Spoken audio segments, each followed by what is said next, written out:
တနေ့တော့ကျွန်တော်ဂျင်တစ်ခုအတွက်နီးပြဆရာဖြစ်တာဝန်ကြခဲ့ပါတယ်ဒီကုမ္ပဏီကဖိလစ်ပင်းမှာရှိတဲ့ကောစင်တာတစ်ခုနဲ့ပူးပေါင်းပြီးတော့လုပ်ကိုင်နေရပါအလုပ်ချိန်ကမနက်6နာရီကနေမွန်းလွဲပိုင်း3နာရီထိပါ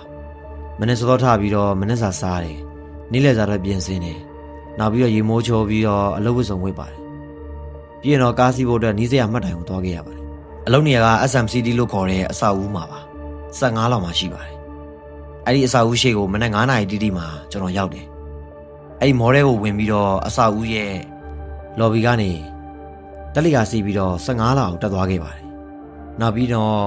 ့လုံခြုံရေးဂိတ်မှာအတန်းနဲ့လက်မှတ်ထိုးပြီးတော့ security pass နဲ့ဂျင်းထဲကိုဝင်ရပါတယ်အဲ့ဒီအချိန်မှာဂျင်းထဲကိုရောက်တော့ထူးဆန်းတာတစ်ခုကိုကျွန်တော်သတိထားမိခဲ့ပါတယ် TV ကမပိတ်ထားဘဲနဲ့ပွင့်နေတော့မှာ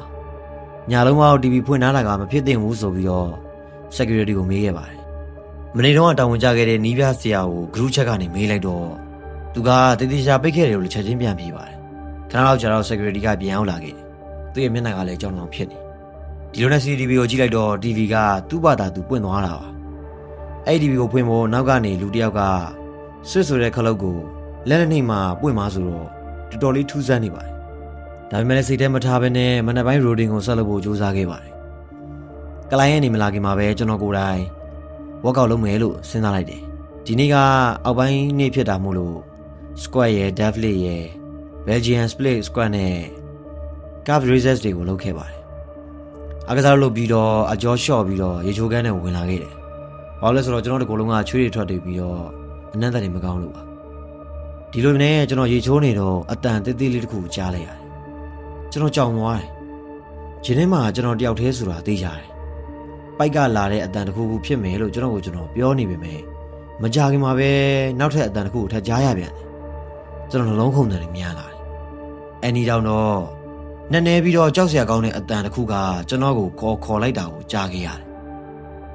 ကျွန်တော်တော်တော်လေးကြောက်လန့်သွားပြီးတော့ရေဆိုရွှဲနေတော့မှအပြင်ကိုထွက်ပြီးတော့အဝတ်စားတွေမြန်စတန်ဝတ်လိုက်ပါတယ်ကျွန်တော်လက်တွေကလည်းတုံ့ဟင်းနေတယ်ထိုင်ကုန်မှာထိုင်ပြီးတော့အသက်ရှူဖို့ကျွန်တော်ပြန်ပြီးစူးစမ်းနေရင်းနဲ့စိတ်ထဲကထင်နေရပါလို့ကျွန်တော်ပြန်ပြောနေပါတယ်ဘာလို့လဲဆိုတော့ခုနကကျွန်တော်ဂျင်ဆော့ထားတော့ပင်မနေရကြောင်းလည်းဖြစ်မှာပဲလို့ထင်ခဲ့ပါတယ်ဒီလိုနဲ့မနက်6နာရီလောက်မှာတော့ကျွန်တော်ကလိုင်းရန်တွေရောက်လာခဲ့တယ်ကျွန်တော်နဲ့ရန်ရင်းနေတဲ့ကလိုင်းတယောက်ကကျွန်တော်မျက်နှာကထူးဆန်းနေတယ်ဆိုတော့သတိထားမိသွားပြီးတော့အဆင်ပြေရလားဆရာလို့မေးတယ်ကျွန်တော်လည်းခဏလောက်ငြိမ်သက်နေပြီးတော့တိတ်တော့အဆင်မပြေဘူးလို့ပြန်ပြောလိုက်တယ်နောက်ပြီးတော့ဒီနေရာမှာတည့်ရရှိရလို့ထင်လားလို့ပြန်မေးလိုက်တယ်သူကချက်ချင်းပဲခေါင်းညှိပြီးတော့ပြောရမယ်ဆိုရင်တော့ရှိနိုင်တယ်ဒီမှာကောဆန္ဒဝန်ထမ်းတယောက်က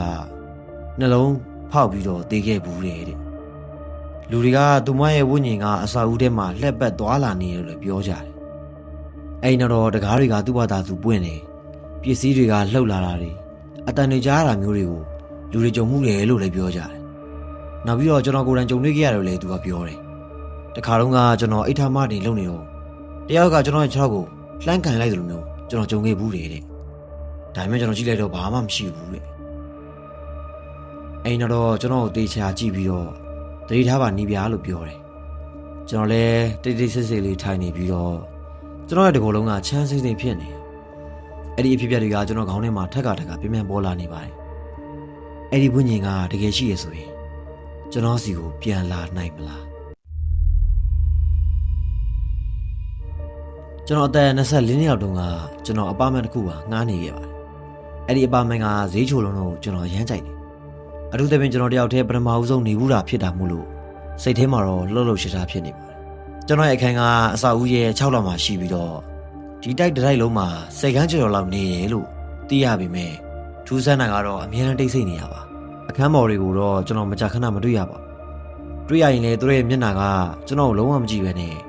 မရှိသလိုမျိုးပဲဖျက်လျှောက်သွားလိမ့်ရှိပါတယ်တခုခုတော့မူမမှန်တယ်လို့ပဲကျွန်တော်အမြဲခံစားရတယ်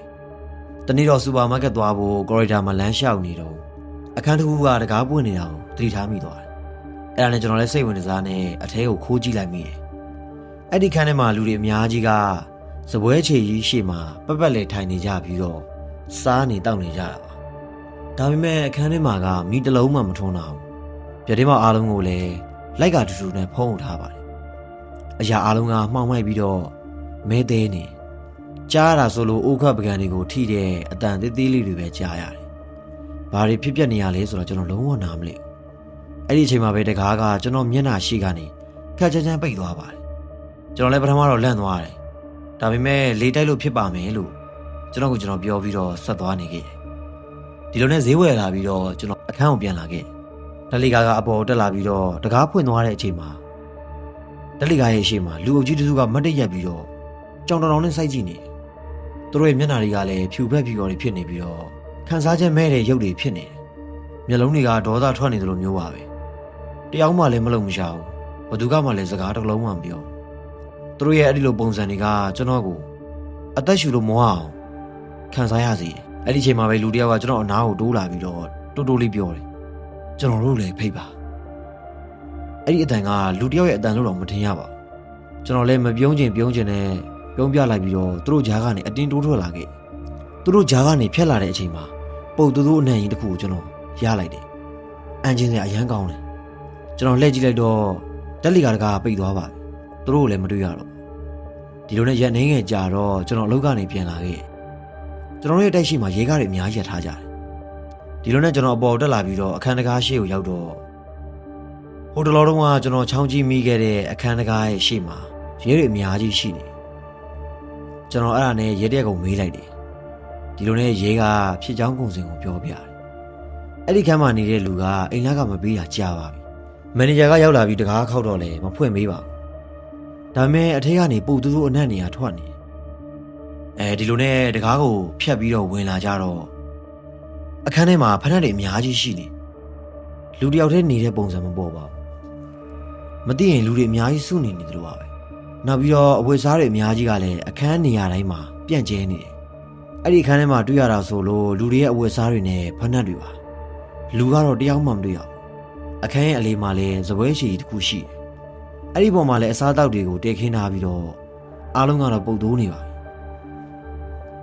။ဒါပေမဲ့ဘယ်သူတူဦးတယောက်မှမတွေ့ရပါဘူး။နေရာပေါ်မှာလည်းအနီရောင်စာတန်းကြီးကြီးတစ်ခုကိုရေးထားတာတွေ့ရတယ်။ကျွန်တော်တို့ကိုဖိတ်ခေါ်ပေးလို့ကျေးဇူးအများကြီးတင်ပါတယ်တဲ့။အဲ့ဒီအခန်းမှာနေခဲ့တဲ့သူကိုကျွန်တော်ဘယ်တော့မှမတွေ့ဘူးပါ။ဘာလို့လဲဆိုတော့သူ့ရဲ့နာမည်ကိုလည်းကျွန်တော်မသိသလိုသူ့ရဲ့မျက်နှာကိုလည်းတစ်ခါမှမမြင်ဘူးပါဘူး။အဲ့ဒါကြောင့်ပဲရဲတွေကိုကျွန်တော်အကူအညီမပေးနိုင်ခဲ့ဘူး။ဒါပေမဲ့အဲ့ဒီအခန်းတကားရှိကနေကျွန်တော်ဖျက်လျှောက်သွားတဲ့အချိန်တိုင်းအဲ့ဒီအခန်းတွေကမှောင်မဲနေတဲ့နေရာမှာစားကြတောက်နေကြတဲ့သူတွေကဘယ်သူတွေလဲဆိုတာကျွန်တော်အမြဲတမ်းစဉ်းစားနေမိတော့